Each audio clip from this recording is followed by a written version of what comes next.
观众朋友，今日个好么？欢迎收看福起来，我名叫刘孝明。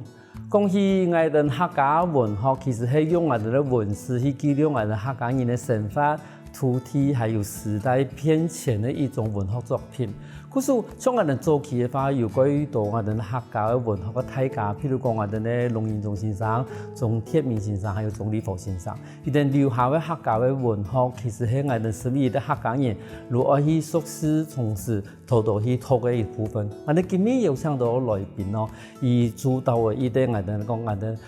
愛狀文學。我哋學習文學家嘅先師嘅綜藝，我哋先生嚟到我哋現場，亦同我哋分享講，有啲作品地位，而係用嚟突出，有啲作品同時想傳達，某個無同樣嘅意思。我哋馬上歡迎今日來賓，我哋演先生嚟到現場。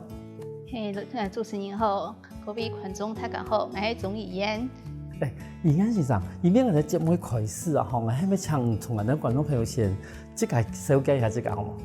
我係鍾怡嫣，佢係美濃哦，係天明鄉嘅妹，係李福鄉嘅孫嘅，我係中央大學嘅中文系嘅博士班畢業，今次中央大學兼任嘅助理教授哦，我也拜拄好回美濃來做咩㗎？就有一個機會來上一個節目。因為我哋講，其實唔單止係講我哋李福先生吼，還有我哋秀珍先生，其實留下來文學作品其實幾大量。唔止你也擺伊啲記錄嘅伊啲變現，啊同時嘛係李福先生嘅孫嘅，嚇天明先生嘅妹嘅。咁唔知個安樣嘅去拓一量嘅，我哋講文學大家嘅作品，睇下嘅細一本書入邊咯。因為伊啊細本嘅，所以總得有鐵導師。所以演出版社一個徵詢的時間就講，差唔多一個作家12000字到15000字。按過我哋呢日本有2個作家，一個李福鄉，一個天明鄉。人講2個作家加起來才15000個嘛，按少我用來讀啊。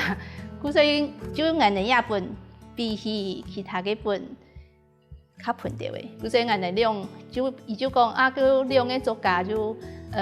放寬差不多到2萬人字就可以了，所以就一個作家2篇，就李福鄉2篇，按天明鄉2篇，就投出來。因為我即個錄下嚟喎，我哋講李福先生嘅書啊，我哋都全書都全部有。我想講，哇！我都看到我哋咧書架上面嘅全部嘅書，就講一地步，那讀出2篇，嗬，讓我通咯。尤其係即個阿公嘅文學，後來即個我哋講我哋美濃土地一件事情，其實對即個來講，對我來講係一個幾熟悉嘅一個事情，我讓我去讀出2篇。那同時都講，其實也係我哋嘅書名。為土地畫上嘅父與子，咁係咪同我講？觀眾朋友同我哋說明下講，係咪講2個文學作品？我哋講文學家來講嘅話，以即家嘅文學嘅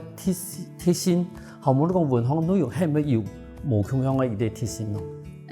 李福鄉也文學其實幾多係寫台灣農村，尤其喺大陸過來過後，前面攏係啲亞款時間咯，因為伊也顏色模糊，伊總得做鐵苦嘅色條哦，所以就會去訪問一條做農事嘅，阮沿用嘅，像我開始冇種顏嘅，按過伊寫出一篇顏料，就寫出顏嘅種顏嘅一個辛苦哦，伊一條資料用嘅內容去訪問人。訪問一條有種顏嘅一條農民哦，同人熟悉一些資料，過後伊才來寫一個顏料。個顏料其實就係美濃嘅顏料嘅一個縮影哦，就會而且算是台灣第一篇寫顏嘅嘅作品，第一篇。其他嘅作家冇寫到顏，還有人能寫到，李福鄉一貴早就關心到一件事情哦。一個顏料寫嘅時間，其實就係台灣嘅顏料準備要起來嘅時間。然後就係他嗰度農民去專做顏料，因為顏料收入幾好，辛苦按估收入幾好。所以一個作品底部嘅主角嘛係伊希望有機會可以種顏料，種嘅顏料過後，顏料家庭可以改善幾多哦。也个迄李佛祥伊对一片土地嘅一个关系嘛，像我闽农眼内就会一个国泰嘅一个特色咯。听一片的贫贱夫妻哦，其实就会写以家庭的生活咯。古来过后一个人嘅高色的一个教文，变成家为平妹起落被存钱，那个李佛祥伊就冇办法，因为也眼神模糊哦。伊看家为按辛苦，如果其他一篇其实我哋可以看出一个客家本人家嘅演员哦，吼，这么厉害，阿妈是可以迄个厉害嘅本人那个前辈哦，就会伊嘛个就会做，古说其他嘅贫贱夫妻伫本可能都伊描写一个平妹哦，嘛个细奶嘢嘅工作伊从不会，结果最后系那个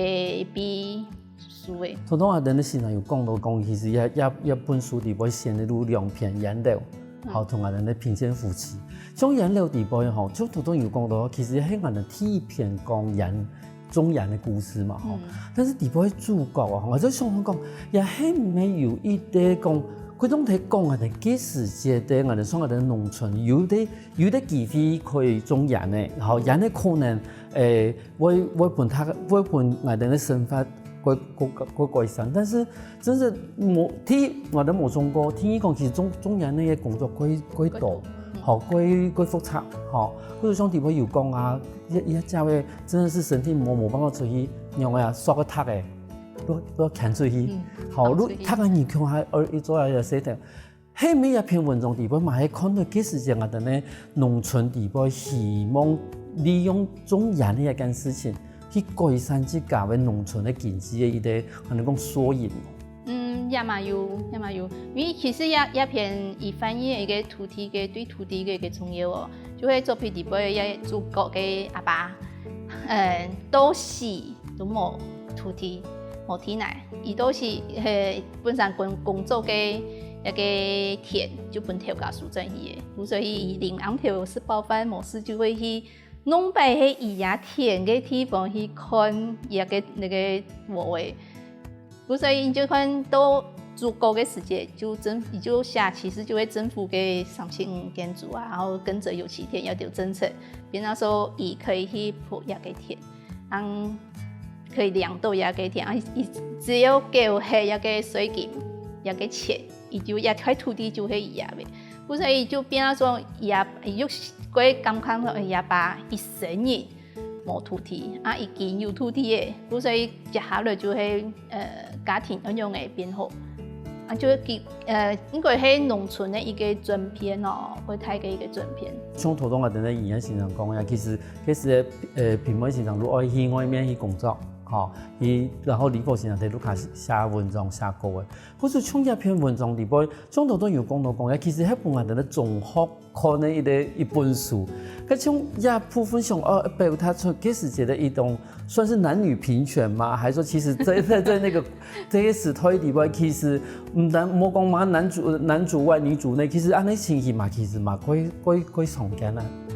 没有到男女平权一个观念嘛，因为佢下面写一篇文章，其实贫贱夫妻讲的是男女之间的一个情感，你看按冇钱，先生老公又不平又冇钱，按古言可以2个人穷下都死，就会到李凤祥公司其实贫妹。还是爱着他的，就是不管用的要也对李佛祥的爱冇改变。所以起亚片呢，真是婚姻的一个夫妻一对公婆演的一个真实的感情哦。不管用的，平妹有讲啊，我做老妈子去太6个时间就同李佛祥讲，我做老妈子就可以都可以把你养活，所以可以写文章，我为了。家庭唔是来说哦，就爱会打理一切咯。其实按目前的时代，你看也有办法按的生活下去，就也很的真实的感情，唔係講可能有錢就加本，然後冇錢嚟就只有安尼哦。其實你看那都近的沙邊，可以佢當然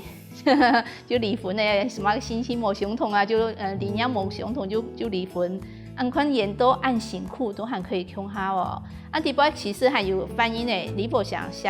评每个客家婚姻家嘅原型哦，马个就可以，马个就做得到，也几乎是万能，几乎是万能。那这也是李伯祥归感叹，其实也感觉归对不起评每个一件事情了，就本身啊，要存钱来。上就会有来用家来那个家己哦，结果全部还能来支撑一个家庭，一个伊多时临死前就讲啊，哎，真是对唔起哦，哎呀。一本为土地画上的父遗子的一本书底背出的我哋嘅书到我哋呢钟立波先生嘅作品以外，同时嘛有书我哋钟天明先生嘅故事。下一段节目我哋都喺度分享我哋钟天明先生寫嘅文學嘅作品。休息一下，我哋馬上過來哦。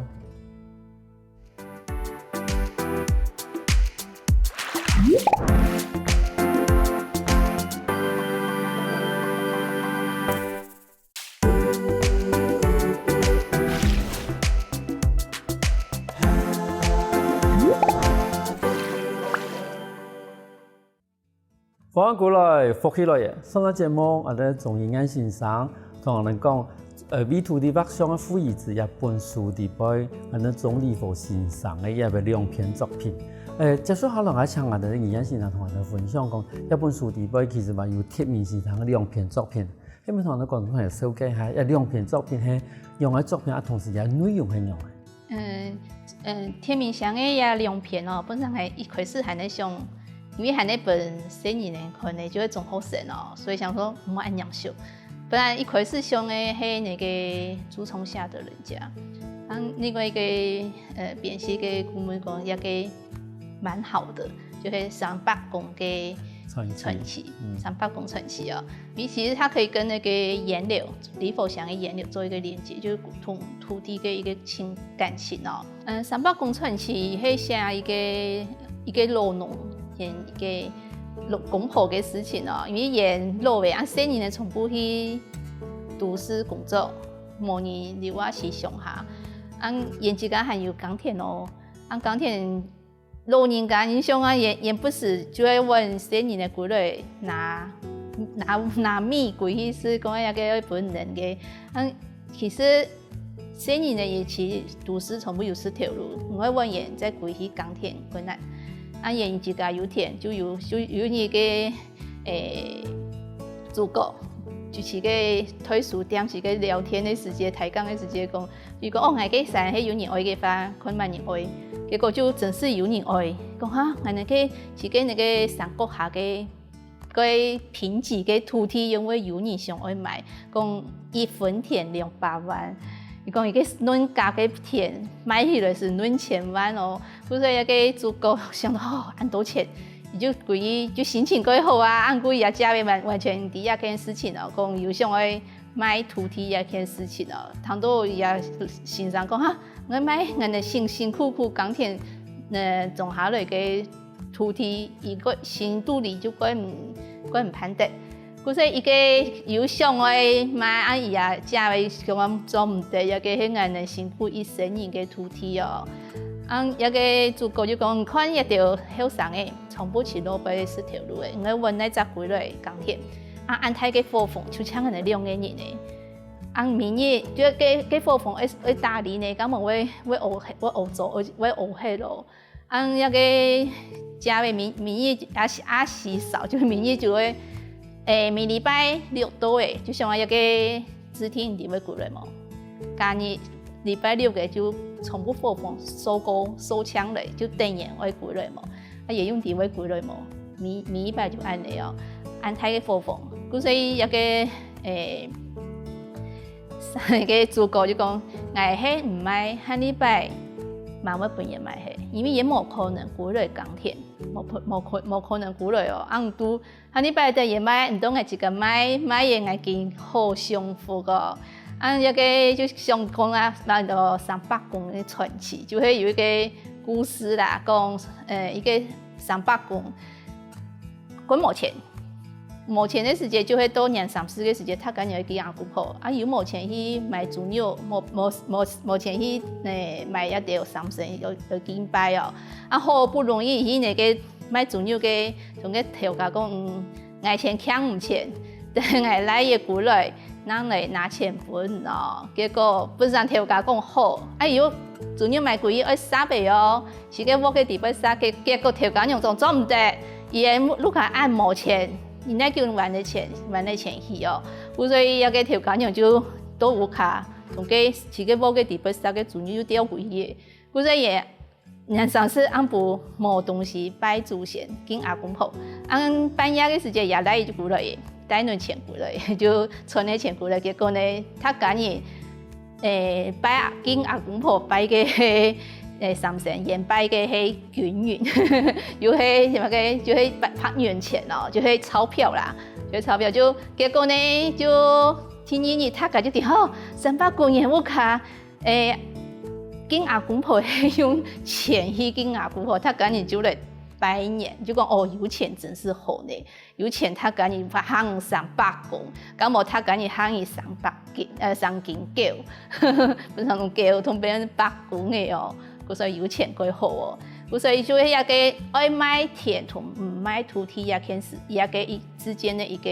心理的一个曲折哦。当然，故事到最后是冇写讲伊有买也系冇买，就本突扎一个去想看啊，以为买也系唔会买哦。这样篇文章里边啊，如果嘛喺种个，佢真实的去记录到其实台湾发展的过程里边，我哋台湾的沙飞对于我哋农业沙飞开始行业我哋的工业沙飞的时间，其实佢到农村来讲，把它变成土地有几多人收工，好，生意呢全部喺都市地方去工作。嗰时喺我农村，唔单是民农来讲啊，听我哋，譬如讲我哋女仆啦，其他嗰些种啊，其实嘛有安尼情形。好，但是我哋比如讲我哋头讲嘅李佛先生嘅作品。人家讲的天明先生的作品，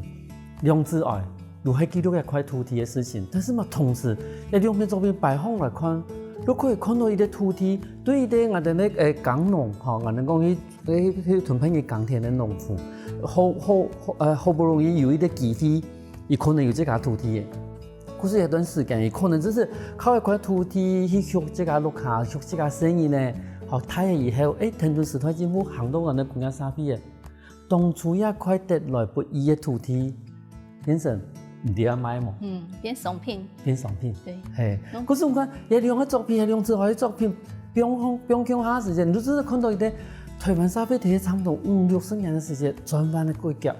好，同时规整次的去记录到，尤其喺我哋客家庄地方，好，唔管係土地的事情、人情的事情、好工人的事情，嗰度规整次的去记录到当时的一个身份。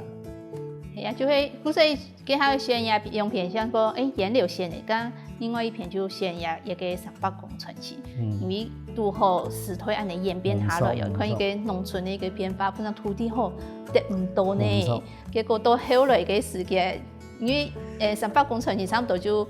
1994年，差不多就90年代发表嘅嘛，都给他的炒土地嘅，炒土地几多啊，几多年去上下买田啊，按规个炒起来，变成说，弄摆讲一生人就赚唔到嘅钱，给买一块土地，一生人生下，就会有个土地，变成说土地变成一个商品，变成一个买嘅商品，因为我后生嘅过来耕田冇可能，哈你摆买迄边也买下，冇错，因为变商品的哦，所以讲买嘅是一生人就生下的那个钱哦。我这边给一个农民嘅一个心理嘅一个曲折，所以爱买也唔买，爱买也买，佢矛盾啊。係啊，嘛佢總是咧去記錄到嘅是時代嘅轉變對我哋農村嘅一個影響。咁啊，其實我哋天明先生話有天意記嘅作品吼。一個50條嘅一個故事哦，50條係台灣嘅特有亞種，延伸佢講哦。大部分係綠色，按古也條那種講嘅有黃色、有紅色、有藍色，還有五色。五色加起來就係5種色，講50條。為什麼叫五色花和尚？因為伊嘅叫聲哦，佢像你是個大木魚，叩叩叩叩叩嘅叫聲，而且它很漂亮，所以叫它花和尚。對啊，然後一篇故事係講侬摆俺们很小的时间从来没有发现过五色鸟，有一给呈现一些那看得到，像躺在岛上也有看到条尾，因为它保护色很好，同个亚贝跟色共用都是绿色，所以你很不好发现。以前我从俺爸爸讲，也很小的时间给条尾拿来看的，我们拿来包给烤了似的。不是你看到其实时代的演变也有，变成说俺的保育观念变后尾，今天拿望远镜去给清掉尾，没拿冲的去给清掉尾，那变成说时推嘛有转变，因为人变观念变后尾，所以要条尾去呈现慢慢看出来，变成说有一年是一个屋卡前面的一条早期的爷爷树上看到五色条，且它靠，且最对个那个树扛，一个树光风对个树扛哦，然后五色条条摆看又看到前面的听来亲爱的从的前面就看到嘞，看到伊是个叫个就算还冇看到扛哦，都下组条一个扛出来的，研究的是底摆上嫩，是个育雏哦，是个树桶里边育雏哦。我说一个你看，人家就会听哦，骗人，佢辛苦，那看得到五色条，你看人家是我个底边看到地路被看到，你看是个看人生发鬼神奇的一件事情了，就会鸦片其实就会专属的讲一个人同自然可以跟它共存的一个理念嘛。比如说我们的环保观念变好也得通过蛮会渐变多，也唔会讲侬摆全部变山度底边，俺哋嘛会用望远镜，都俺哋用望远镜去清调的一个时间，其实就是观念的一个转变哦。可是我上头都经常讲的，真的会有几多的，唔单止讲我哋五色条啦，我哋咧用亚贝啦，慢慢的会有几多一定人类的一个地方。但是其实对我哋而家几多村庄来讲的话，伊哋可能还是冇办法几多，我能讲按照起的一个生活地步。可是也还蛮系几真实的记录到闽南一块土地发生的事情咧。闽南话一个分布的意思，我其实同个反水土运动有关系。因为反水土运动本来能重新认识一块土地哦，人要用的同一块土地一个共同的生活，可以和平共存哦。唔系讲我一定要开发你，因为反水土运动动下来的山保护下来，放下几个时间就俺能对山讲。坏势，俺哋破坏嘅，俺哋敬爱保护我，俺哋去山风高，留下来嘅係建議唔好留鐵石下來，唔可以破壞一條自然嘅環境咯。一條觀念其實慢慢地去俺哋嘅生活地位開始發芽，然後慢慢的去俺哋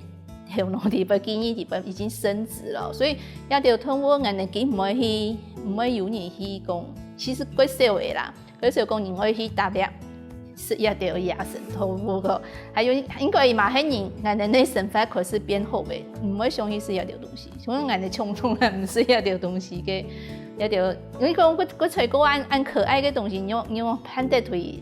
那個打雷似的，佢所以講，因很細嘅時間講顏色，佢都買個條哦，按講個條你會判得來同顏色係咯。英文如嘛用我哋講 shift 啦，以前就講用字彈去打伊，而家我哋用鋼頭去打伊，吼，通用伊個英文字，但是見到對如從頭到尾講，我哋佢用鋼頭，用望遠鏡去看下啲五色條。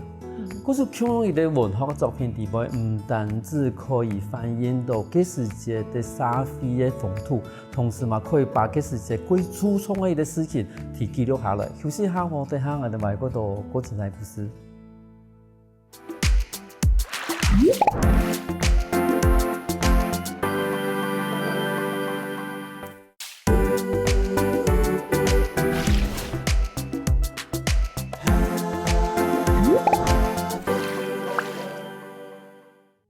翻過來，復起來。上一節目，我哋從營養先生同人講嘅，為土地畫上嘅富遺址嘅鐵面先生嘅兩篇作品。我想想問下，因為其實唔單止係李福先生來講嘅，話即個作品量幾大，吼，鐵面先生我留下幾多嘅文學作品。咁但是你看啊，一兩年各讀兩篇作品入去，咁你这个有嗰種遺珠之憾？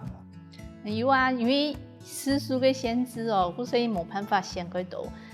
因为要配合那個中學生嘅一個熱圖個，所以填念書嘅人做唔得先。所以像李佛祥嘅那個賞月，就因為私塾嘅限制，就冇辦法先研究。咁我可以偏下個講，個文史哦，用嚟中秋節，用嚟去看日光啊，看到最後用公婆去插番薯，去種番薯哦。種迄個是按不條嘅時節講神仙，是墓地不出來一些納言哦。也係蠻無先一個遺珠之憾啊。按天命上嘅其實本身有想嚟獻給片到朱重下的人家，就會第4年那個國土來看，其實總理和以底部買有下一片的阿黃叔，但是同一家人。對總理和嘅去看伊爸爸，天命上就係第4年那個國土，同演的4年的規劃，底部沿用嘅去落實去打獵，也就幾神奇嘅一個內容哦。因為此書還有篇目嘅關係，就冇辦法先所以他有興趣可以去看那個前戲吧。因為其實作品軌道尤其係我哋天命先生嚇，李佛先生，而且個軌道嘅作品裡邊，其實係講到同樣一家人，同樣一件事情。其實一兩篇作品拿出來對照嘅時間，你會發現到講，哦，其實唔單止係看出民農嘅一個轉變，和同時我哋在地土地嘅一個變化，同時嘛可以看得出來，兩個文學大家地方吼，而且對件事情也係一個看法同角度係冇同樣。但是我哋地方其實我哋呢蕭生先生哈，從蕭生先生是算是我哋台灣文學之母啦。但是我哋地方其實雖然講佢係北部，但是同李佛先生係一個從來冇看過面嘅好朋友。一段故事係咪同我哋觀眾朋友講一下？好，李佛祥同蕭生祥哦，也真是一生也冇碰過面咯，幾可惜吧。本身蕭生祥有一擺就87歲在幾年講愛來美濃看總理佛，講因為水災，所以就冇辦法來哦。也用嚟做變成好朋友，用寫信的哦，兩個人用寫信的，因為佢是兩個就是所謂的退稿專家。從蕭生祥講，伊弄擺，伊就會幾關心台灣作家，所以每擺明日報紙就會先去翻，今明日發表嘅一條作家，係個係台灣人。因為伊看到個得獎嘅那個文學獎嘅得獎嘅總理佛，一個係台灣人，就會好奇，就透過嗰多人來同拿到一個李佛祥嘅一個聯絡方式咯，所以就寫信嚟來講。伊嘛喺台灣人嘅對他家就係個以外寫下個到台灣嘅作家，他家你想要來辦一個通訊叫文友通訊哦，就會大家有點互相取暖的那種刊物啊。問李佛祥有意願來參加冇？李佛祥當然有總算有人認識伊嘅，有人寫信嚟了，故說伊個聽有人來寫信嚟，故所以他馬上回信說以外。你願意參加這個通訊哦，因為是個經驗實在哦，也個根本上嘅一個事情。蕭生祥以願意來做一個，從不以自家來哦，自家書信也可以打那個簽字版，自家刻簽字版，然後印出來之後寄給一個所有嘅台灣人，向他參加嘅一條文友哦。我有啲文友會講，所以有些就不是很積極。那總理府以歸積極去參與一件事情哦。因為有個作品論閱，既然我冇辦法發表，那我就在台灣作家底部做，就是演的通訊底部，大家輪流看了之後給意見，就等於是有點像評論，有點評論的意思哦。所以演為其他大家給的意見，然後我們再演為幾個各文友的意見，那我來改我的作品，各作品，所以它算是一個互相鼓勵的一個性質的一個通訊哦。李佛祥是很積極的一個人，到後來通訊大概維持1年多，因為蕭生祥噴墨還要做行殺，因為做一個其實很危險，所以他後來就，而且有些文友是不是很积极啦，所以修正想有点心灰意冷。那通讯结束之后呢，就变成存到同心的，两个人同心，而且呢新的个点无。修正想各位有新的的，因为李佛祥伊不是眼神很爽快的时间就一红是病了，然后就给鬼就他把2-3日冇下新的鬼就说病了，然后就给鬼修正想就第一眼神又冇爽快的，不是用这种方式演的新的嘛给丢下，比如说冇看过的朋友一家有乜嘅煩惱啊，有卡嘅生年用嘅啊，經濟用嘅啊，像總理府，伊想要設計嘅計劃，伊嘛同小鎮想講，一個係我過年後我有一個計劃，因為一個係算是什麼？最後的一搏啦，等於是最後一搏，他因為冇錢咩，不是想要用設計嘅方式，還有演嘅下周計劃。每一年呢，大概1月份的通信就會寫說今年計劃做乜嘅演會討論，演會作品呢，互相給意見，然後他拜看演的意見，其實有點會不客氣哦，就是真的說實話，唔會搶講好話哦，唔好跟一個是文思冇同順啊，一個寫係奇怪嘅呀，反正煽黑嘛嘅或者。有他被總理府寄去嘅文章，從小鎮講一篇唔適合發表，就推打過伊嘅，就講你冇辦法發表。因為小鎮想去推白，去北部伊認識幾多文學嘅人，像林海音女士演，故所以伊會同總理和聽說說，哪一個歌位適合去那個出版社或者是哪一個期刊雜誌去投稿。所以鍾理和等於是他何瓊也算是作品的經紀人，幫他代為發落。所以鍾理和歸新英語，歸新英修正想哦，因為伊相信，而且孫沙一個還拜託同來修改文字，講修改嘅功力應該好，所以伊希望伊修改好之後再投出伊同伊抬頭，因為伊啲那些可以投，那些一篇文章適合那個冊子伊就唔啲。因為那黑到鬼散紅哦，嘛給小事鬼難拿到哦。小鎮想下擺呢，等出來嘢，伊就同佢剪下來，同佢報紙剪下來，基本總理府講人家作品等出來嘢，就按那個關係咯。人就係到最後都還在，就總理和高神前都還有在通信哦。因為按你講起來吼，嗰種係認識幾久嘅朋友，或萬些可能以前有一段時間係鄉下，我哋講打拼過嘅人吼，那我哋真是睇日係會安長嘅一啲時間地位，互相去聽書吼，尤其係嗰時陣，其實小鎮先生已經有一定嘅發表量嘅，係咪？睇論壇上面有一定嘅 TV 嘅，但是伊對李佛先生。伊還是按你講，幾正式也俾伊嘅人才吼，其實唔單止做起幾聽書，伊即個去大師去發表，同時後來嘛把幾多嘅資源去向我做分享。但是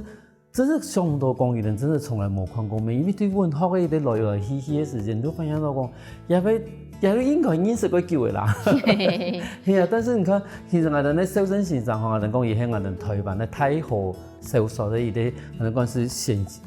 驅啦吼。咁後面同我哋廣東朋友，他要了解一下講，小鎮先生嘅大河文學地方，他要去讓我哋嘅主題內容。也太河小說有上鋪厲害哦，一個出流上鋪去，還有一個台灣人上鋪去，還有一個高山組曲，總共上鋪哦。一個出價係有一鋪就了唔起哦，有上鋪哦，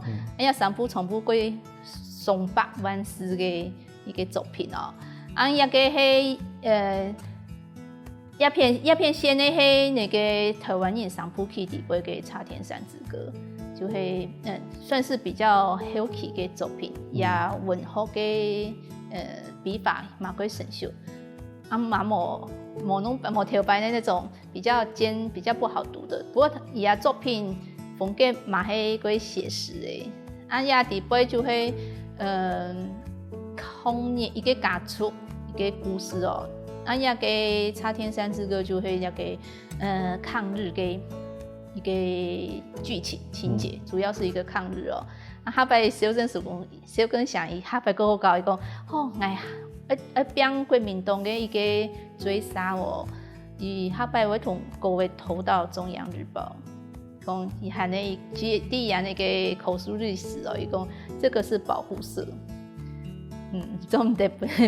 就是中央日报就会动播，所以东西台湾给变成讲演的作家，按研究讲同意，讲也可以以相多的办法，所以从左右三部曲以下摆就会东西会台湾给，不然弄摆就会演下播嘛。后来跑到中央日报的时间，他讲没办法，伊讲伊没办法，因为一个丰富的色彩哦，所以他底杯。为了要让作品可以发表，所以他是选择的是抗日的一个情节，然后比较早期的就是从铜山移民到台湾的故事，就一路历史安内，因为所谓的大河小说，其实就会一篇诗篇，他把用时间历史做一个背景哦，所以演的作品会伫铜山里到那个台湾用的大片一个讲出的故事哦。台湾的太后作品，它是这个案的，就会一个讲出个历史故事。那个台湾人三部曲就会第三部就会都抗日一件事情，日本人对他的一个对主角的一个追捕哦，伊在边啊山峰，就查是那个本美国人的那鱼雷，所以查是真实哦，无真是规都台湾安样诶去边一条日本人哦，在追捕，因为一个故事哦。跟老师，我想问一下譬如讲修身先生写下像我的大河三部曲的时候，伊个是一个想法係样？伊讲想要翻译台湾的历史，然后也块土地用的，也个人民用的，其实也块土地从生发的一个经过沿用的大兵啊、地毛都有一件事情，然后规个时推的一个正片哦，也係延期下推回小说的时间，就演的刚过的一个使命哦。嗰種我哋呢客家文學嘅前輩留下咗很多客家文學嘅作品，身為啲客家人，我哋唔單是可以真實，同時嘛可以熟悉入到客家作品，同時對下作品地步去了解我哋客家事務。今日感謝先生來到聽眾的分享，安先生嘅故事。感謝主持人，感謝大家。休息一下喎，得聽我哋先生來講認同哦。我跟福起來嘅觀眾朋友，記得去我哋面書網站，還有到我哋客家電視台 YouTube 把我哋影片分享出去哦。